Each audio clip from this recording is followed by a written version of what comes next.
सुप्रभात प्यारे बच्चों, कैसे हैं आप सभी? क्या आप सभी तैयार हैं एक नए पाठ को पढ़ने के लिए? बहुत अच्छे बच्चों, तो अपनी किताबें खोलिए। अब हम शुरू करते हैं ये कक्षा। आज हम पढ़ेंगे पाठ 3, जिसका नाम है पहली बूंद। ठीक है, तो बच्चों बहुत ही प्यारी सी कविता है, चलिए इसे पढ़ लेते हैं, है ना। देखो, तो सबसे पहले हम पढ़ेंगे कविता का भावार्थ। देखिए क्या है।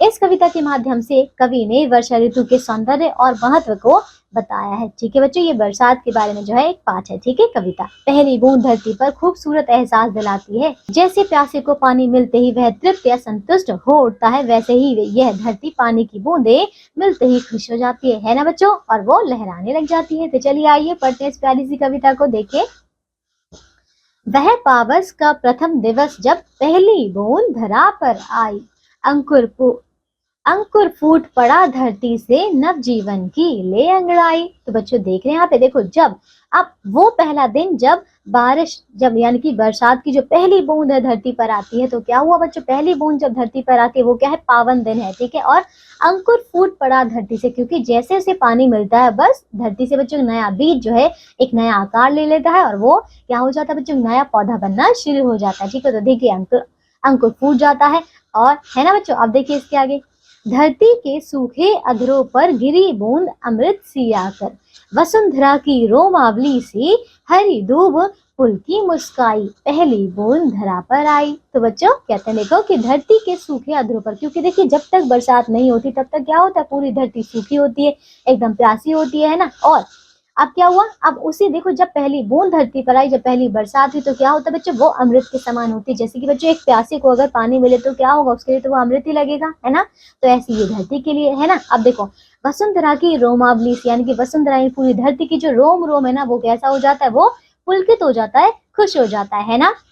और जब पहली बूंद धरा पर आई, है ना। अब देखिए अगला अंतरा, तो ये है, आसमान में उड़ता सागर लगा बिजलियों के स्वर्णिम पर, बजा नगाड़े जगा रहे हैं बादल धरती की तरुणाई, पहली बूंद धरा पर आई। तो बच्चों इसका अर्थ है, अब देखो जब क्या हो, देखो आसमान में उड़ता सागर, तो देख रहे हैं जो बादल आसमान में उड़ रहे हैं जिनमें बहुत सारा पानी भरा हुआ है, ये क्या है बच्चों, ये उड़ता हुआ सागर ही तो है ना। देखो लगा बिजलियों के स्वर्णिम पर, जब वो बच्चों यानी कि तो और बच्चों जब उनके अंदर से जो है बिजलियां चमकने लग जाती है ना, जब बरसात होती है बिजली भी चमकती है ना, और बजा नगाड़े जगा रहे हैं, यानी कि ऐसा लगता है कि जैसे कि मानो वो नगाड़े बजा रही हो, और बादल धरती की तरुणाई, और वो धरती की तरुणाई यानी कि उसको जैसे कि जगा रही हो नींद से, ऐसा ये कहते हैं। ठीक है, समझ गए। अब देखिए आगे, नीले नयनों सा यह अंबर, काली पुतली से यह जलधर, करुणा बिगलित अश्रु बहाकर धरती की चिर प्यास बुझाई,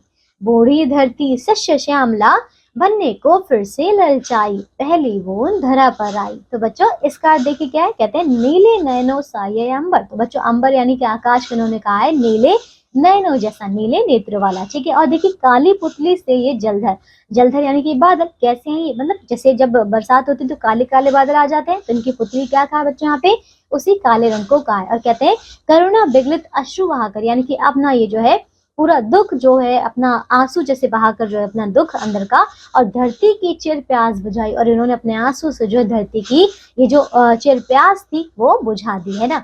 और बूढ़ी धरती शस्य श्यामला, यानी कि जो बूढ़ी धरती थी, जो प्यासी धरती थी, अब देखिए फिर से मतलब शस्य श्यामला यानी कि हरी भरी होने के लिए अब ललचा रही है। ठीक है, ऐसा कह रहे हैं बच्चों, जब पहली बूंद धरा पर आई। तो देखा आपने, ये थी बच्चों हमारी प्यारी सी छोटी सी कविता, जिसमें हमें हमारी प्रकृति की सुंदरता, बरसात और ये जो पानी की पहली बूंद है उसके बारे में बताया गया कि ये अमृत के समान होती है ना सबके लिए।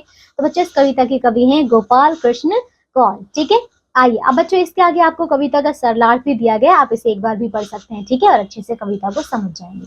आप देखिए बच्चों, कवि से परिचय पढ़ लेते हैं। देखो, धरती के सूखे अधरों पर पहली बूंद है ना के गिरने का अद्भुत दृश्य रचने वाले बाल साहित्यकार गोपाल कृष्ण कौल 1923 से बच्चों 2007 तक इनका जीवन रहा है। ठीक है, ने बच्चों के लिए देश प्रेम, प्रकृति और जीव जंतुओं से जुड़ी बहुत सी मनोरम कविताएं लिखी हैं। अपनी एक अन्य कविता हम कुछ सीखे में वे कहते हैं, देखो क्या कहते हैं वो, कि देश हमें देता है सब कुछ, हम भी तो कुछ देना सीखें। ठीक है बच्चों, इन्होंने बहुत ही प्यारी प्यारी कविताएं लिखी हैं। ठीक है, आइए अब देखिए इसके शब्दार्थ सरलार्थ। देखो, अंकुर, अंकुर यानी कि नई शुरुआत या नवांकुर। ठीक है, वसुंधरा यानी कि धरती, पुलक यानी कि चमकी, नगाड़ा यानी कि एक प्रकार का ढोल होता है, तरुणाई यानी कि हरा भरा स्थान, अंबर यानी कि बच्चों आसमान, जल धर होता है बच्चों जल का स्रोत, करुणा यानी कि ममता, दया, अश्रु यानी कि आंसू, बुझाई का अर्थ है खत्म की, श्याम श्याम शस्य श्यामला यानी कि हरी भरी धरती, ललचाई यानी कि सम्मोहित हुई। ठीक है बच्चों, तो इन सारे शब्दार्थों को याद करना है। तो आज के लिए सिर्फ इतना ही। मुझे आशा है आपको ये कविता बहुत प्यारी लगी होगी, है ना। तो बच्चों अब हम मिलेंगे अगली कक्षा में, पढ़ेंगे नया पाठ। तब तक के लिए अपना ध्यान रखिए, स्वस्थ रहिए और पढ़ते रहिए। बाय।